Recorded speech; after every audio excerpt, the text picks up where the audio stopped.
السلام علیکم دوستو، آج ہم اس ویڈیو میں آپ کو حضرت یونس علیہ السلام کا واقعہ سنائیں گے۔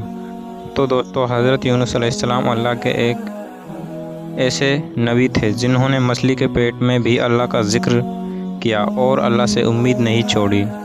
اور دوستو، حضرت یونس علیہ السلام کا واقعہ اللہ نے قرآن میں بیان کیا ہے۔ یونس علیہ السلام ایک بہت ہی عظیم نبی تھے اور وہ ابراہیم علیہ السلام کی نسل میں سے تھے۔ عراق میں ایک بستی تھی جس کا نام تھا نینوا۔ یہاں کے لوگ شرک میں ڈوبے ہوئے تھے، تو اللہ نے حضرت یونس علیہ السلام کو نینوا کے لوگوں کی طرف رسول بنا کر بھیجا۔ اللہ نے قرآن میں فرمایا، ہم نے اسے 1,00,000 سے زیادہ لوگوں کی طرف بھیجا۔ یونس علیہ السلام کئی سالوں تک دعوت دیتے رہے، مگر وہ اپنی گمراہی پر ہی قائم رہے۔ جب انہوں نے یونس علیہ السلام پر ظلم کرنا شروع کر دیا اور انہیں دھمکیاں دینے لگے، تو آپ نے انہیں اللہ کے عذاب سے متعلق آگاہ کر دیا اور آپ نے فرمایا، اللہ فلاں دن تم پر عذاب نازل ہوگا۔ اس کے بعد آپ غصے کی حالت میں بستی سے نکل گئے کہ اللہ نے آپ کو 7 دن کی مہلت دینے کی اجازت دی تھی، جس کے بعد ان پر عذاب نازل ہوگا۔ لیکن یونس علیہ السلام کو خود بستی سے نکل جانے کی اجازت نہیں تھی۔ جب اللہ تعالیٰ کسی کو نبی بنا کر کسی جگہ پر مقرر کرتا ہے تو وہ نبی اس جگہ کو نہیں چھوڑ سکتے جب تک اللہ کی اجازت نہ ہو۔ یہی وجہ ہے کہ محمد صلی اللہ علیہ وسلم مکہ تب تک نہیں چھوڑا جب تک اللہ کی اجازت نہیں آ گئی۔ اللہ کی اجازت کے بعد ہی انہوں نے مدینہ کی طرف ہجرت کری۔ جب یونس علیہ السلام نے 7 دن کی مہلت کا اعلان کیا تو خود غصے کی حالت میں بستی چھوڑ کر چلے گئے۔ سورہ الانبیاء میں اللہ تعالیٰ فرماتا ہے، مچھلی والے کو یاد کرو جب وہ غصے میں چلا گیا اور سمجھا کہ ہم اس کو پکڑ نہیں سکیں گے۔ جب یونس علیہ السلام اپنی جگہ کو چھوڑ کر چلے گئے، اسی دوران اللہ تعالیٰ کی طرف سے عذاب کی علامتیں اس بستی پر ظاہر ہونے لگی۔ ایک بڑا سا کالا بادل ان کی طرف بڑھنے لگا۔ اس بادل میں آگ کے شعلے نظر آنے لگے۔ ان لوگوں پہلے ہی دن اس بادل کو دیکھ لیا اور سمجھ گئے کہ یہ وہی عذاب ہے جس کا ذکر یونس علیہ السلام نے کیا تھا۔ وہ لوگ عاد اور سمود اور لوط علیہ السلام قوم کے عذاب کے بارے میں واقف تھے۔ یہ عذاب ان کی بستیوں کے آس پاس ہی آئے تھے۔ ان کے سردار اکٹھا ہوئے اور کہنے لگے، جس طرح عذاب پہلے لوگوں پر آیا ہم پر بھی آئے گا، جلدی کرو، سب توبہ کرو۔ پھر سب نے اختلاف ختم کر کے مانا کہ یونس علیہ السلام سچ کہہ رہے تھے، اور پھر سب نے اللہ سے توبہ کی اور ایمان لے آئے۔ مگر یونس علیہ السلام اس وقت وہاں نہیں تھے، بستی کو غصے میں چھوڑ کر چلے گئے تھے۔ ان لوگوں نے پرانے کپڑے پہنے اور زمین پر نکل آئے اور پھر روئے، گڑ گڑائے اور اللہ کے حضور سجدہ کیا اور مغفرت مانگی، اور ان کے سرداروں میں سب لوگوں کو الگ الگ کر دیا، یہاں تک کہ ماں کو بیٹی سے اور باپ کو بیٹا سے جدا کر دیا۔ ہر شخص الگ الگ جگہ پر دعا اور توبہ میں مصروف ہو گیا۔ یہ سلسلہ پورے 3 دن تک چلتا رہا۔ ہر کوئی اپنا گناہوں کا اظہار کرتا رہا، اللہ سے معافی مانگتا رہا۔ آخرکار پھر اللہ تعالیٰ نے ان پر رحم فرمایا اور عذاب ہٹا دیا۔ اور اللہ تعالیٰ سورہ یونس میں فرماتا ہے، ایسی بستی کیوں نہ ہوئی جو ایمان لائے اور اس کا ایمان اس کو فائدہ دیتا، سوائے یونس علیہ السلام کی قوم کے۔ جب وہ ایمان لے آئے تو ہم نے ان پر سے دنیا کے عذاب کو ٹال دیا اور ایک وقت تک زندگی کا لطف اٹھانے دیا۔ یعنی پورے قرآن میں یونس علیہ السلام کی قوم ایسی قوم ہے جو کہ پوری کی پوری قوم ایمان لے آئی تھی۔ باقی سارے نبیوں کی قوم میں سے کچھ لوگ ایمان لانے سے انکار کر دیتے تھے۔ یہ ایک عظیم معجزہ تھا۔ یونس علیہ السلام کی قوم صرف عذاب کی علامت دیکھ کر ایمان لے آئی اور اللہ نے عذاب ہٹا دیا۔ یہ اللہ کی قدرت اور رحمت کا ثبوت ہے۔ اللہ جسے چاہے ہدایت دیتا ہے۔ ایک ساتھ 1,00,000 سے زیادہ لوگ ایمان لے آئے، جبکہ ان کے نبی ان کے بیچ موجود بھی نہیں تھے۔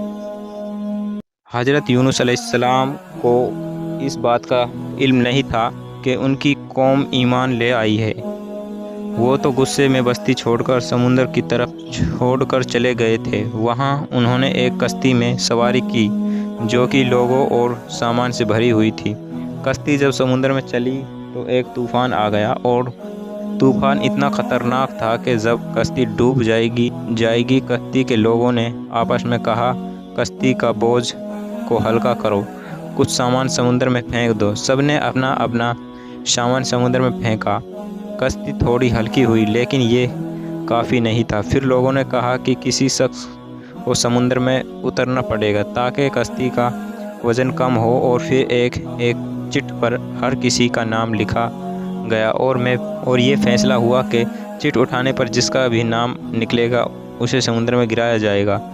سفل کر کے ایک چٹ اٹھائی گئی۔ پہلی چٹ پر حضرت یونس علیہ السلام کا نام نکلا، اور پھر لوگوں نے آپس میں کہا، نہیں، یہ نہیں ہو سکتا، یہ تو اللہ کے نبی ہے، ان کے چہرے پر سجدوں کے نشان ہیں، انہیں چھوڑ دو۔ پھر دوسری چٹ اٹھائی گئی، اور اس بار بھی یونس علیہ السلام کا ہی نام نکلا، اور اسی طرح تیسری بار ایک اور چٹ سفل کر کے اٹھائی گئی، اور تیسری بار بھی چٹ پر یونس علیہ السلام کا نام ہی نکلا، اور پھر بار بار یونس علیہ السلام کا نام نکلتا رہا، تو لوگوں نے آخرکار یونس علیہ السلام کو سمندر میں گرا دیا۔ اس وقت اللہ تعالیٰ نے ایک بڑی مچھلی یعنی ویل فش کو حکم دیا کہ یونس علیہ السلام کو نگل لے، تو ویل فش نے یونس علیہ السلام کو نگل لیا، اور اللہ نے مچھلی کو یہ حکم دیا تھا کہ یونس علیہ السلام کو چوٹ نہیں لگنی چاہیے۔ مچھلی نے یونس علیہ السلام کو نقصان نہیں پہنچایا۔ یونس علیہ السلام مچھلی کے پیٹ میں چلے گئے۔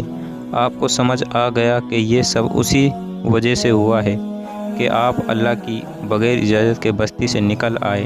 یونس علیہ السلام کو بہت پچھتاوا ہوا، اور انہوں نے خود پر افسوس کیا۔ یہ پہلا قدم ہوتا ہے توبہ کی طرف، جب بندہ اپنی غلطی کو سویکار کرے اور سوچے کہ اسے ایسا نہیں کرنا چاہیے۔ حضرت یونس علیہ السلام 40 دن تک مچھلی کے پیٹ میں رہے۔ رات کا اندھیرا، سمندر کی گہرائیوں کا اندھیرا اور مچھلی کے پیٹ کا اندھیرا، اس اندھیرے میں یونس علیہ السلام نے اللہ تعالیٰ کو پکارا، لا الہ الا انت سبحانک انی کنت من الظالمین۔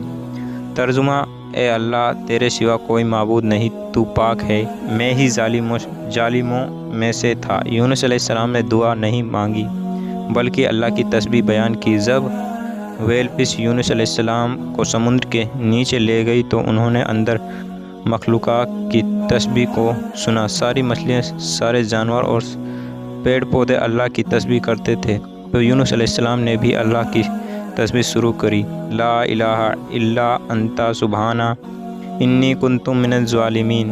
40 دن تک یونس علیہ السلام یہ دعا مانگتے رہے۔ اس کے بعد اللہ نے ان کی دعا قبول کر لی۔ جسے چاہتا ہے اسی کو ہدایت دیتا ہے، اور کسی کو دین کی دعوت دیتے وقت اس بات کی اپیکشا نہیں کرنی چاہیے کہ یہ فوراً ہماری بات مان جائے گا۔ ہدایت دینے والی ذات صرف اللہ کی ہے۔ یونس علیہ السلام کے قصے میں سب سے بڑا سبق یہ ہے کہ ہمیں کبھی بھی اللہ کی رحمت سے مایوس نہیں ہونا چاہیے، چاہے ہماری غلطی کتنی بھی بڑی کیوں نہ ہو۔ اگر بندہ سچے دل سے توبہ کرے تو اللہ اسے ضرور معاف کرتا ہے۔ اور دوسرا کام یہ ہے کہ نیکی کا کام یا دین کی دعوت دینا کبھی نہیں چھوڑنا چاہیے، چاہے لوگ سنیں یا نہ سنیں۔ ہدایت دینا اللہ کے ہاتھ میں ہے، اور ہمارا کام پیغام پہنچانا ہے۔ اور تیسرا سبق یہ ہے کہ غصہ اور جلد بازی انسان کو مشکل میں ڈال دیتی ہے۔ جیسے یونس علیہ السلام نے اپنی قوم کو چھوڑ دیا، لیکن بعد میں اسے جلد بازی اور غصے کا پچھتاوا ہوا۔